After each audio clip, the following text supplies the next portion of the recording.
Madam Toastmaster, fellow Toastmasters, and welcome guests. Imagine that you're 24 years old and you're going to spend the rest of your life in a space approximately 9 foot by 5 foot. 5 foot means you can touch both sides of your room at any one time. Imagine that your toilet and washing facilities are meagre, you have no privacy, and only an obscured window. Imagine you're 24 years old and you get to go outside in the fresh air 3 times a week for about an hour at a time. While you're outside, you'd like to make good use of your time, but unfortunately your joints are seized up because of consistently walking on concrete. You have very little exercise and you have a poor diet. Imagine you're 24 years old and your friends and family have all but abandoned you. They've got their own lives to move on with. In spite of all the noise and the bustle that's around you all the time, you feel quite lonely for quite a lot of the time. If you get a visit from a family member, you get to spend an hour with them across a sheet of reinforced glass.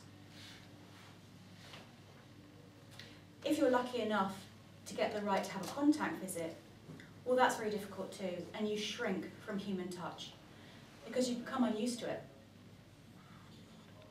So your world is not only physically very narrow, but it's socially pressing in on you as well. You may not have much longer to live, and the time that remains to you, you're going to become increasingly institutionalized. Then imagine one day you get a postcard. Postcard is a place that you'll never get a chance to visit, but you've got a picture you can put on your wall. You can look at it, it rings the changes. It's food for your imagination. And more than that, the message on the other side tells you that someone somewhere in the world is thinking about you. Someone is reaching out a hand of friendship to you, in spite of everything. Toastmasters, tonight I'm going to tell you about writing to a pen friend on America's death row. When I've finished, you'll have some insight into why I started to do this, a little bit about the issues involved, and how you could find out more if this was something that interested you. So for my part, I became aware of this in early 2009 after reading a newspaper article about a chap called Jan Arians, who's a founder of a charitable organisation called Lifelines. And Lifeline's job is to put pen friends in touch with American prisoners on death row, and also to provide them with a level of support when they're doing that. As I read the article, I learned that there are approaching 3,500 prisoners awaiting execution at the moment, and that number's swelling all the time. So Lifelines is constantly looking for new people to write.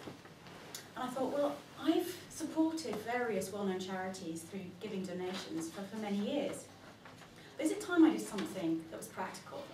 Something as simple as writing somebody the occasional letter.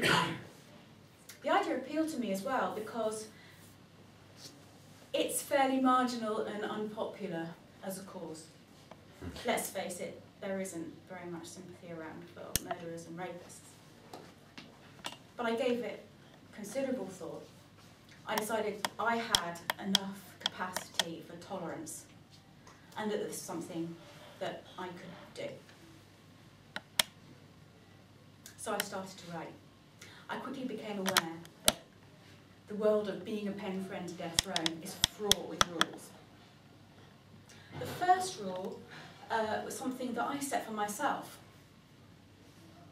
I determined that it wasn't my function to forgive this chap, nor was it my role to judge him.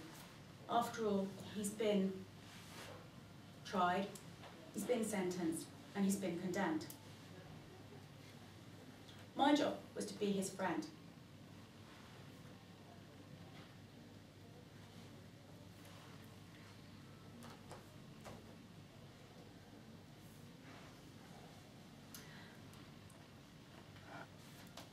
In spite of everything that happened to him along the way. So the chap that I write to is 25 years old now. He committed murder at the age of 19. He was a gang member, and he was involved with drugs.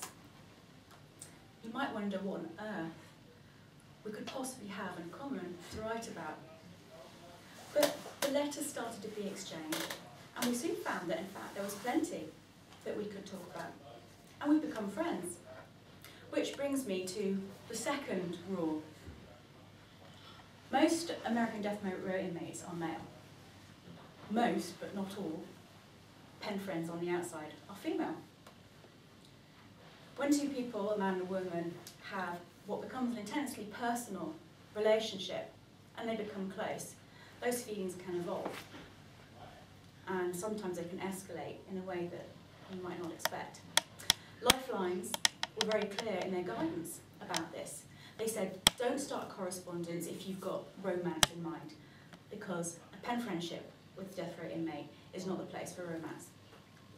I determined very early on that I would find a way to manage this.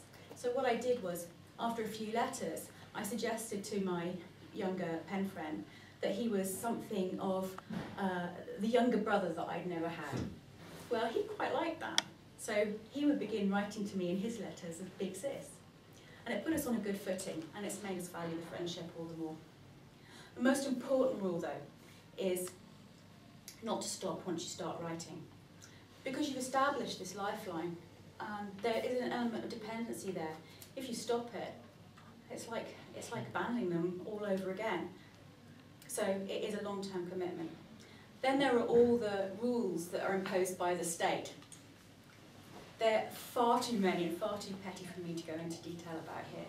But suffice to say that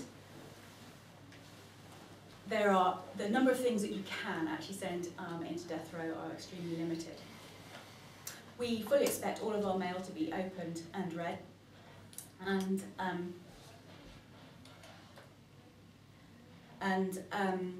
sometimes the mail rooms can be extremely small-minded and malicious, and things can go missing.